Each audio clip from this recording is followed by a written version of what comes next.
Merci de cet exposé qui nous apprend beaucoup sur la question évidemment du moderne, donc qui est complexe, puisque là il s'agit vraiment du recyclage de procédés anciens et donc dans une volonté en même temps, on le voit bien, d'uniformisation, à la fois de normalisation, de simplification et donc d'unification en effet. Alors il y a Le Corbusier, on en a parlé évidemment depuis ce matin, et là à nouveau avec les fameux murs rondins, j'ai appris quelque chose, le mur et les rondins, hein. Donc il va en être à nouveau question maintenant, moins peut-être sous l'angle de, disons, de l'architecture de la construction, que des entreprises littéraires de Le Corbusier. Guillemette Morel-Journel, donc vous enseignez à l'École nationale supérieure d'architecture de Paris-Malaquais. Et donc, et là, évidemment, on entre dans une zone sensible, puisque dès qu'on parle de Le Corbusier maintenant, en ce moment, on l'a bien compris, donc c'est un problème. Donc vous allez nous aider à... Merci beaucoup. Je voudrais remercier également Jean-Louis Cohen et le Collège de France, car c'est un vrai plaisir de voir que l'architecture trouve enfin une place dans cet éminent lieu de partage du savoir. Comme il n'y a pas de problème mais que des solutions, je m'intéresserai ici à un aspect particulier de la question qui nous occupe aujourd'hui, en l'occurrence l'édition de livres d'architecture en France entre 40 et 45, et plus particulièrement les travaux de Le Corbusier. On pourrait juger ce sujet un peu marginal, il l'est d'ailleurs en termes quantitatifs, puisqu'il concerne finalement un peu moins d'une vingtaine d'œuvres. Il me semble qu'il fournit pourtant un point de vue décalé et que j'espère stimulant sur la période. Je procéderai d'abord à un rapide état des lieux, qui sera d'autant plus rapide que les 10 lieux sont plutôt déserts, et j'aborderai ensuite la production de celui qui est donc le protagoniste principal de ce récit, Le Corbusier. Tout le monde connaît l'adage « quand le bâtiment va, tout va ». S'agissant de l'édition, cela pourrait donner « quand le papier va, tout va ». Or, on vient de nous parler beaucoup de pénurie, et comme vous le savez, l'édition d'architecture dans la France de Vichy ne satisfait à aucune des affirmations concernant soit le bâtiment, soit le papier, puisqu'il n'y a en fait plus ni contenu, les édifices à commenter, ni contenant, le papier. Ces conditions de l'édition durant la guerre ont été suffisamment décrites pour que je n'y revienne pas, mais je citerai simplement quelques chiffres donnés par Pascal Fouché dans l'édition française sous l'occupation et qui parlent par eux-mêmes. Le poids de papier qui a été consommé par mois pour la publication de livres et non de presse, ce poids passe de 3500 tonnes en 1938 à 500 tonnes en 1942 et 134 tonnes en 1943. Ce qui veut dire que le nombre de volumes imprimés a donc été divisé par 10 en seulement 4 ans. J'évoquais un tour d'horizon que je ferai concernant les éditeurs qui avaient des titres sur l'architecture. Il sera assez rapidement fait, je l'ai dit, et il comporte deux étapes principales en dehors des petites maisons qui, à la marge de la discipline architecturale, peuvent accueillir quelques ouvrages d'histoire de l'art ancien ou concernant l'architecture traditionnelle qui, on l'a vu, est un sujet très important sous Vichy. Il s'agit dans un premier temps des éditions Picard qui, à l'époque, publient une vingtaine de titres par an, plutôt d'ailleurs centrés sur l'archéologie ou la bibliophilie. Entre 40 et 44, elle ne publie à ma connaissance qu'un seul titre en 43, mais ce titre est d'importance à deux titres. D'une part par son auteur dont Antonio Bruchileri nous a parlé ce matin, Louis Hautecoeur. D'autre part par son sujet, qui est en l'occurrence traité de manière très érudite. Il s'agit de l'architecture classique française. Tout cela prend la forme de 2 volumes qui font de grand format, qui comptent en tout à peu près 1000 pages, ce qui, vous en conviendrez, en une période de disette de papier, représente un investissement absolument énorme. Je rappelle juste qu'Hautecoeur avait signé en 1941 un autre ouvrage plus modeste sur cette question. Autre deuxième maison d'édition qui est concernée par les livres d'architecture, sur un domaine un peu décalé, puisqu'il s'agit essentiellement d'ouvrages techniques et qu'elle traite aussi de questions qui vont de l'astronomie à l'agriculture en passant par l'alimentation. La maison Duno, qui... Ah, alors là, j'ai un problème. Oui, désolé, il y a quelque chose qui a sauté. La maison Duno, qui, en dehors d'agenda annuel du bâtiment et des travaux publics, publie 3 titres qui sont plutôt orientés sur l'urbanisme.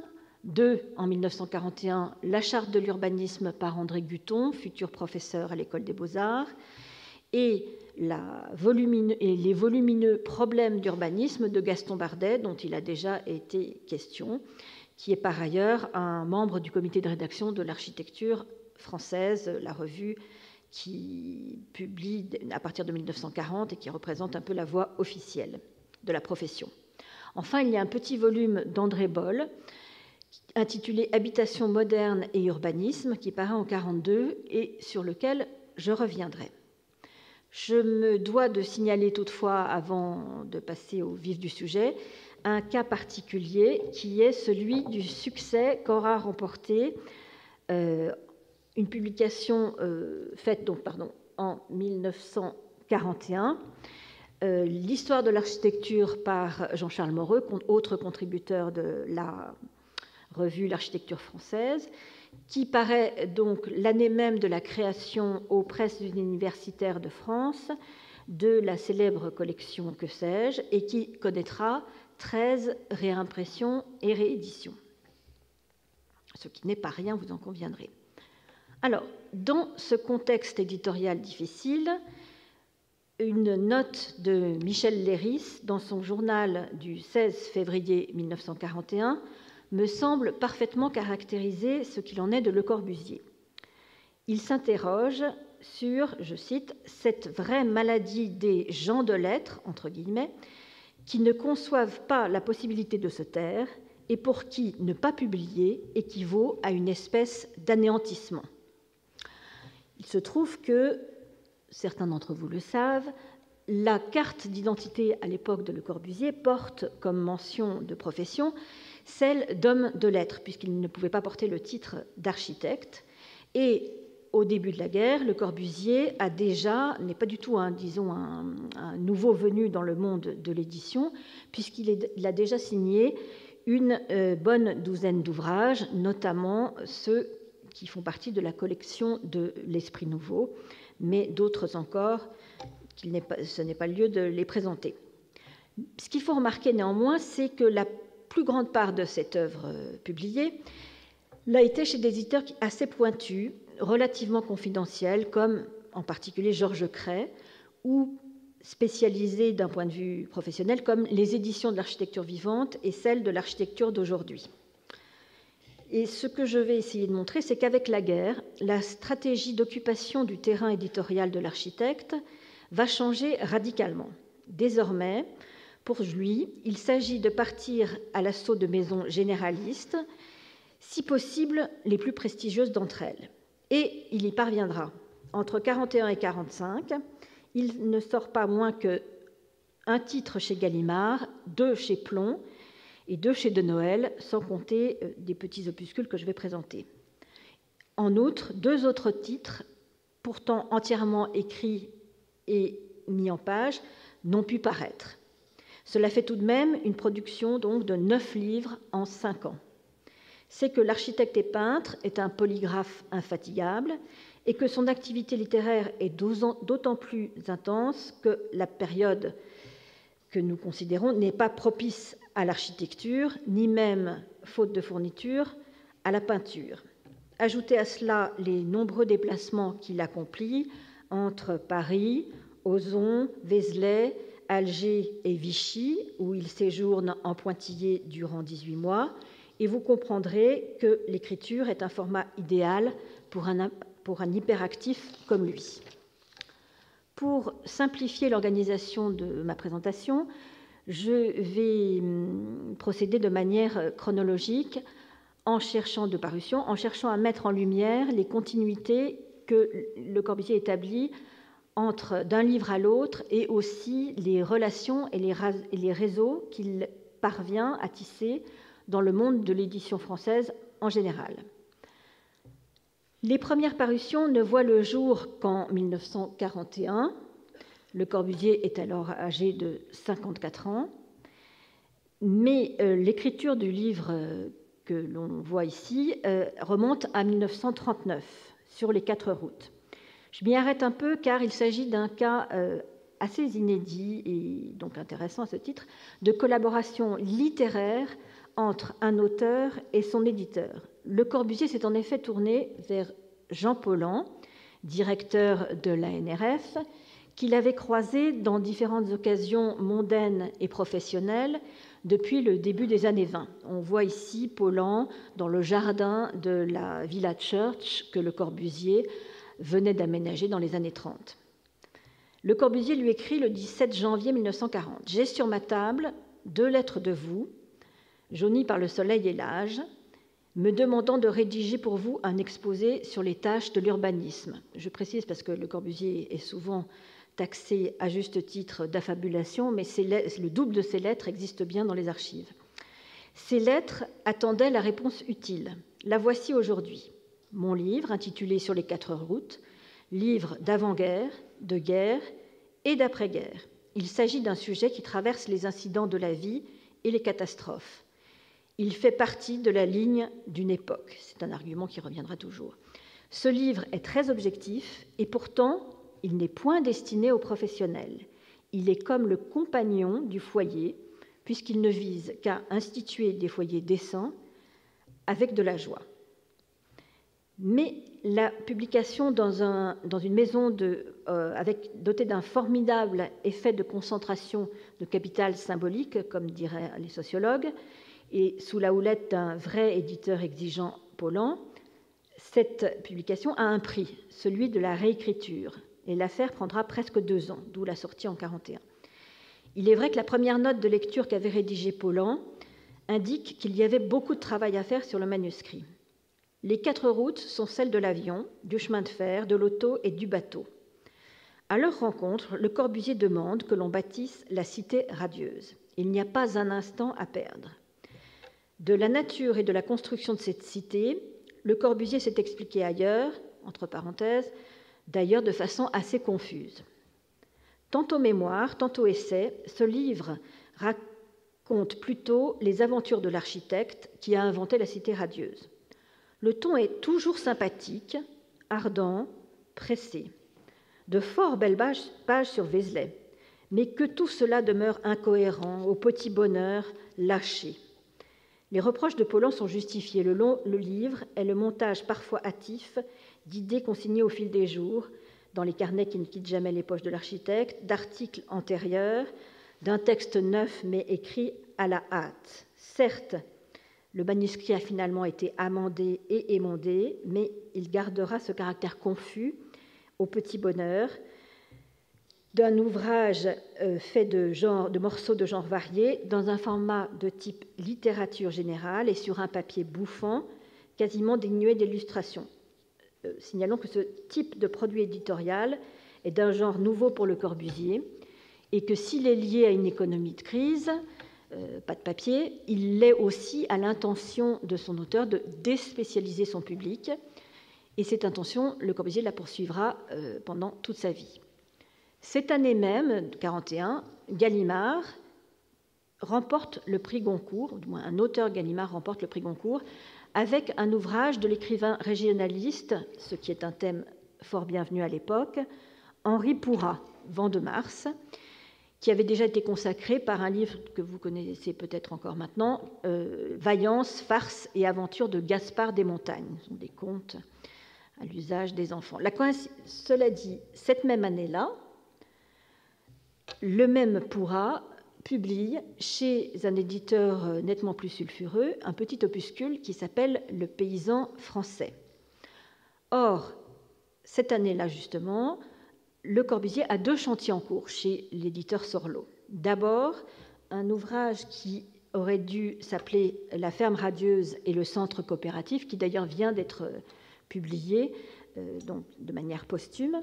Et son sujet, vous vous en doutez, rejoint celui de Pourra et Rémy Boudouil l'a signalé ce matin, la préoccupation de Vichy concernant l'aménagement des campagnes. D'ailleurs, Le Corbusier précise en couverture de ce projet « Contribution à l'aménagement des campagnes et à l'économie industrielle » et ajoute le slogan « Si l'on veut urbaniser les villes, il faut aménager les campagnes ». Le second projet qui sera publié de Le Corbusier est Destin de Paris, à nouveau un petit ouvrage qui mêle illustration au trait et propos concernant la reconstruction de Paris à venir, dans une perspective d'éradication, on en a parlé aussi ce matin, des îlots insalubres, mais aussi, actualité oblige, de défense aérienne. La 4e de couverture de ce livre, qu'il me faut quand même reproduire, témoigne d'un voisinage éditorial peu glorieux, puisque vous voyez que des thèmes comme la race, la paysannerie, la famille, voisinent des auteurs comme le maréchal Pétain ou Walter Darré. Cette même année 1941, je l'ai déjà évoqué, un livre est publié chez Duno, donc l'éditeur qui fait figure qui occupe une place certaine dans le paysage, sous le nom d'André Boll, qui est un journaliste plus connu pour ses critiques de théâtre et avec lequel Le Corbusier avait sympathisé à Vichy. Un rapt de manuscrits qui ne manquera pas d'offusquer Le Corbusier, puisqu'il indiquera sur l'exemplaire que Boll lui adresse. Ce livre a été dicté mot pour mot par moi en janvier 1941 à Vichy. Boll fut chargé de lui enlever le caractère trop corbu par changement de mots ici ou là. Ma dictée est dans les archives. Alors là, on retrouve à la fois une appréhension, voire une phobie de Le Corbusier d'être stigmatisé pour son ton, et par ailleurs, à nouveau, ce qu'on pourrait croire être une allégation, mais j'ai vérifié, le dactylogramme de ce texte, très très annoté par Le Corbusier, est bien dans les archives et il ressemble de manière parfaitement forte au livre publié. On ne vole que les riches. L'année 1942 voit l'apparition de 2 ouvrages très différents. D'abord, et je me suis fait voler la primeur par Yvan, et ce n'est pas la seule fois, la plaquette monographique Les constructions Murandin, qui se revendique en couverture, comme vous pouvez le lire, comme manuel technique publié sous le patronage du secrétariat général de la jeunesse. Et cette vocation didactique est attestée, Yvan en a montré plus de figures, par les dessins précis, cotés et légendés qui se trouvent à l'intérieur. Le Corbusier précise que ce petit cadeau à mes amis les jeunes de France, fin de la citation, est un principe donc il précise que c'est cela, et en fait il s'agit d'un principe de baraque provisoire pour le relogement des sinistrés, entre autres, et que ce projet se situe dans le fil des recherches qu'il mène depuis les années 20, et même avant avec la Maison Domino, pour la reconstruction et l'habitat social minimum.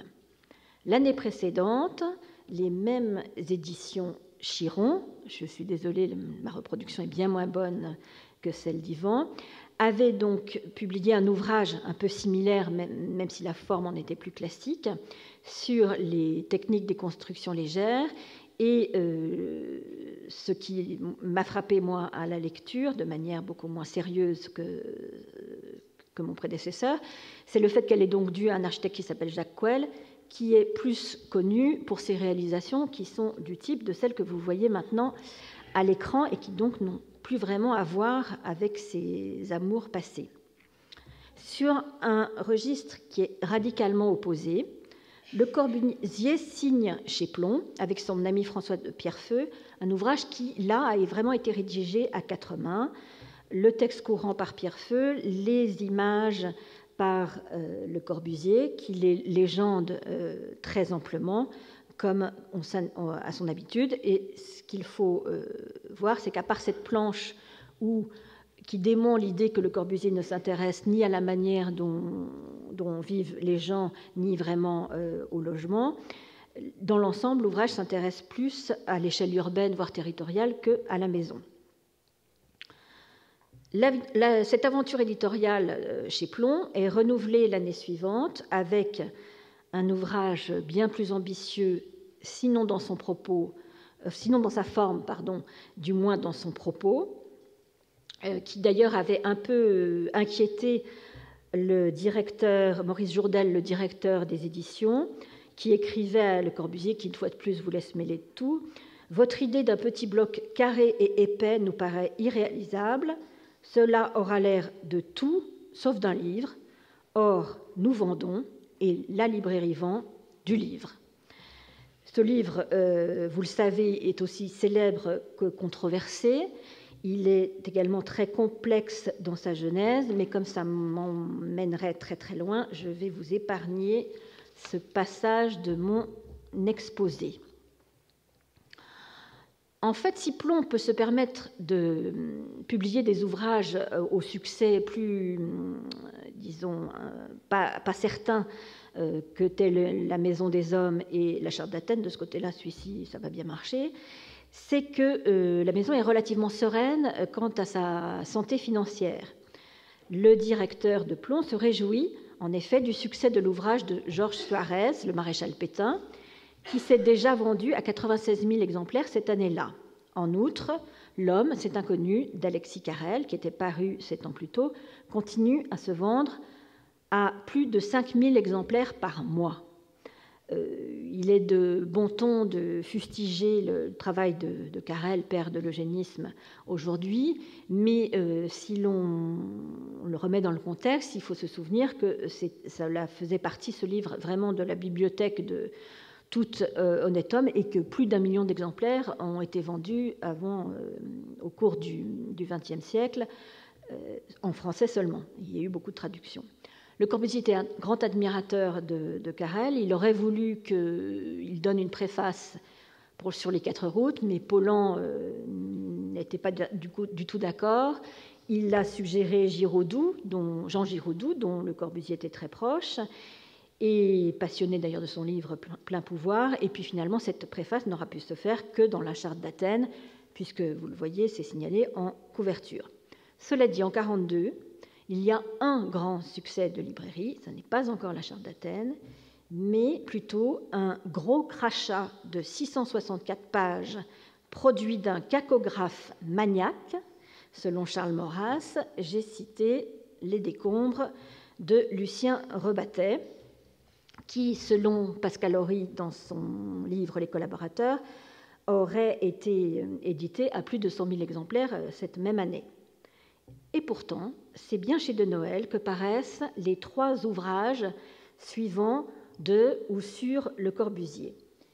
En 1943, Entretien avec les étudiants d'architecture. En 1944, la première monographie un peu sérieuse qui sera consacrée à l'architecte et qui est due au journaliste Maximilien Gauthier sous le titre « Le Corbusier ou l'architecture au service de l'homme » et en 1945, les 3 établissements humains qui fixent une nouvelle étape de la doctrine urbanistique de l'architecture.